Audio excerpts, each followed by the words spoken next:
Hi. Four ഇത് പ്രിപ്പോസിഷൻ്റെ ഭാഗത്ത് നമ്മൾ ഉപയോഗിക്കാറുണ്ട്.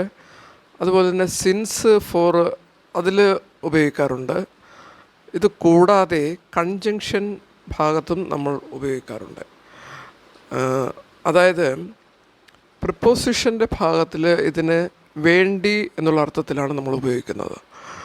എന്നാൽ സിൻസ് ഫോർ ഇവിടെ വരുമ്പോൾ ഒരു എമൗണ്ട് ഓഫ് ടൈം, എത്ര മണിക്കൂർ നമ്മൾ അവിടെ എന്ന് കാണിക്കാൻ വേണ്ടിയിട്ടാണ് ഇവിടെ ഫോർ ഉപയോഗിക്കുന്നത്. അതുകൂടാതെ കൺജങ്ഷൻ്റെ ഭാഗത്ത് ഫോർ ഉപയോഗിക്കുന്നത് ആയത് കൊണ്ട് എന്നുള്ള അർത്ഥത്തിലാണ് ഉപയോഗിക്കുന്നത്. ഇത് നമ്മൾ ഓരോന്നായിട്ട് ഓരോ സെൻറ്റൻസുകൾ പരിശോധിക്കുമ്പോൾ ഇത് കുറച്ചുകൂടി വ്യക്തമാകും. അപ്പോൾ നമ്മൾ സെൻറ്റൻസുകൾ പരിശോധിക്കാം. ഒന്നാമതായിട്ട് പ്രിപ്പോസിഷൻ്റെ ഭാഗത്ത് വേണ്ടി എന്നാണല്ലോ നമ്മൾ കേട്ടത്. അപ്പോൾ അവിടെ ഒരു സെൻറ്റൻസ് നോക്കാം.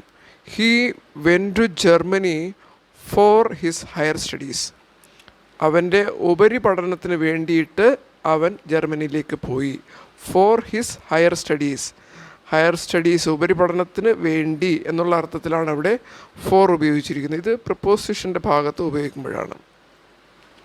രണ്ടാമത്, the patient has been referred for a better treatment. ഒരു നല്ല ട്രീറ്റ്മെൻറ്റിന് വേണ്ടിയിട്ട്, കുറച്ചുകൂടി മെച്ചപ്പെട്ട ചികിത്സയ്ക്ക് വേണ്ടിയിട്ട് പേഷ്യൻറ്റിനെ റെഫർ ചെയ്തു എന്ന് വെച്ചാൽ റെഫർ ചെയ്തു ആര് എന്നുള്ളത് അവിടെ അണ്ടർസ്റ്റുഡാണ്. ഇത് നമ്മൾ ആക്റ്റീവ് വോയിസും പാസീവ് വോയിസും ഇതിൻ്റെ ഒരു ഗ്രാമർ വശം കൂടെ ഉണ്ട് ഇതിൽ. അതായത് ആക്റ്റീവ് വോയിസും പാസീവ് വോയിസും പഠിക്കുമ്പോഴാണ് ഇത് പറയുക. അതായത് നമ്മൾ കൊച്ചു ക്ലാസ്സിൽ പഠിച്ചിട്ടുണ്ട്, രാമ കിൽഡ് രാവണ. ഇത് നമ്മൾ തിരിച്ച് പറയുമ്പോഴത്തേക്ക് പാസീവ് വോയിസിലേക്ക് പറയുമ്പോൾ Ravana was killed by Rama, അവിടെ ബൈ ചേർക്കുന്നു. അതുപോലെ തന്നെയാണ് ഇതിനകത്ത് സംഭവം ഉണ്ട്, ബൈ ഉണ്ട്. അത് നമ്മൾ തീർച്ചയായിട്ടും അത് പിന്നീട് കുറച്ചുകൂടി പഠിക്കുമ്പോൾ നിങ്ങൾക്ക് അതുകൂടി കുറച്ചുകൂടി ക്ലിയർ ആവും. എന്തായാലും നമ്മൾ അതിലേക്ക് ഇപ്പോൾ കടക്കുന്നില്ല. ഇത് നമ്മൾ ഈ ഫോറിൻ്റെ ഉപയോഗം പഠിക്കാൻ വേണ്ടി മാത്രമാണ് ഇവിടെ നമ്മൾ ഈ സെൻറ്റൻസ് ഉപയോഗിക്കുന്നത്. അത് മനസ്സിലാക്കിയിരുന്നാൽ മതി. ഓക്കെ. അപ്പം the patient has been referred for a better treatment.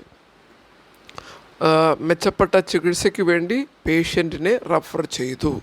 ഇവിടെ അതിന് വേണ്ടി എന്നുള്ള അർത്ഥത്തിൽ, മെച്ചപ്പെട്ട ചികിത്സയ്ക്ക് വേണ്ടി, ഫോർ എ ബെറ്റർ ട്രീറ്റ്മെൻറ്റ്, ഇവിടെ വേണ്ടി എന്നുള്ള അർത്ഥത്തിലാണ് ഫോർ ഉപയോഗിക്കുന്നത്. അതുപോലെ തന്നെ സിൻസ് ഫോർ ഇതിൽ വേണ്ടി നമ്മൾ ഉപയോഗിക്കാറുണ്ട്. ഇപ്പോൾ ഉദാഹരണത്തിന് I have been studying for 2 hours. ഞാൻ 2 മണിക്കൂറായിട്ട് പഠിച്ചുകൊണ്ടിരിക്കുകയാണ്. ഇവിടെ 2 മണിക്കൂർ എന്ന് കൃത്യമായിട്ട് പറയാൻ വേണ്ടിയിട്ടാണ് നമ്മൾ ഇവിടെ ഫോർ ഉപയോഗിക്കുന്നത്.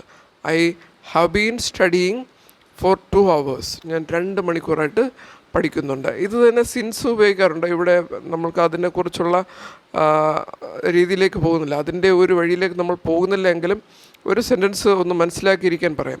ഇവിടെ നമ്മൾ കൃത്യമായിട്ട് എത്ര മണിക്കൂറാണെന്ന് പറയുന്നതിന് പകരം ഞാൻ ഇത്ര മണി മുതൽ പഠിച്ചുകൊണ്ടിരിക്കുകയാണ് എന്ന് പറയാൻ വേണ്ടിയിട്ടാണ് സാധാരണ സിൻസ് ഉപയോഗിക്കുന്നത്. അപ്പം I have been studying since 4 o'clock. ഞാൻ 4 മണി മുതൽ പഠിച്ചുകൊണ്ടിരിക്കുന്നു. ഇവിടെ എത്ര മണി മുതൽ പഠിക്കുന്നു എന്നുള്ളതിനാണ് സിൻസ് ഉപയോഗിക്കുന്നത്. ഓക്കെ. ഇത് നമ്മുടെ വിഷയമായിട്ട് വരുന്നില്ല, എന്നാലും അതിൻ്റെ ഒപ്പം വരുന്നത് കൊണ്ട് സൂചിപ്പിച്ചു എന്നുള്ളൂ. ഓക്കെ. പിന്നീട് ഈ ഫോറിൻ്റെ അർത്ഥം വരുന്നത് കൺജങ്ഷൻ ഭാഗത്താണ്. കൺജങ്ഷൻ എന്ന് പറയുമ്പോൾ നമ്മുടെ 2 സെൻറ്റൻസുകളെ തമ്മിൽ യോജിപ്പിക്കുന്നതിന് വേണ്ടി ഉപയോഗിക്കുന്നതാണ് കൺജങ്ഷൻ. ഇവിടെ ഒരു സെൻറ്റൻസ് നോക്കാം. The teacher scolded him for he misbehaved in the class.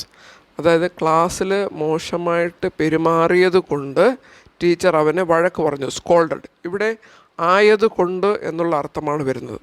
Okay. ആ അർത്ഥത്തിലാണ് ഇവിടെ പറയുന്നത്. Teacher scolded him for he misbehaved in the class. അവൻ ക്ലാസ്സിൽ മോശമായിട്ട് പെരുമാറിയത് കൊണ്ട്, ആയത് കൊണ്ട് ടീച്ചർ അവന് വഴക്ക് പറഞ്ഞു. രണ്ടാമത് ഇത് തന്നെ നോക്കാം. കൺജങ്ഷനിൽ ഈ ആയത് കൊണ്ട് എന്നർത്ഥം വരുന്ന രീതിയിലേക്കുള്ള ഒരു സെൻറ്റൻസ് കൂടി നോക്കാം. The match has been stopped for it was raining. Match നിർത്തിവെക്കപ്പെട്ടു, മഴയായതുകൊണ്ട്, മഴ പെയ്തത് കൊണ്ട് മാച്ച് നിർത്തിവെക്കപ്പെട്ടു. The match has been stopped for it was raining. മഴ പെയ്തതുകൊണ്ട്. ഇങ്ങനെ 3 തരത്തിൽ ഉപയോഗിക്കാമെന്ന് നമ്മൾ പഠിച്ചു. മറ്റു തരത്തിലും നമ്മൾക്ക് ഉപയോഗിക്കാതാണ്. എന്നാലും പ്രധാനമായി ഇതൊന്ന് അറിഞ്ഞിരിക്കാൻ വേണ്ടി ഞാൻ പറഞ്ഞു എന്നേ ഉള്ളൂ. ഒന്ന്, പ്രിപ്പോസിഷൻ വരുമ്പോൾ നമ്മൾ വേണ്ടി എന്നർത്ഥത്തിലും, പിന്നെ സിൻസ് ഫോർ ഉപയോഗിക്കുമ്പോൾ അവിടെ നമ്മൾ ഒരു എമൗണ്ട് ഓഫ് ടൈം പറയാൻ വേണ്ടിയിട്ട്, ഇത്ര മണിക്കൂർ എന്ന് പറയാൻ വേണ്ടി ഫോർ ഉപയോഗിക്കുന്നു. പിന്നീട് വരുന്ന കൺജങ്ഷനാണ്. അവിടെ 2 സെൻറ്റൻസുകളെ തമ്മിൽ യോജിപ്പിക്കുവാൻ വേണ്ടിയിട്ടാണ്. അവിടെ നമ്മൾ ആയതുകൊണ്ട് എന്നർത്ഥത്തിലാണ് ഉപയോഗിക്കുന്നത്. Okay, thank you.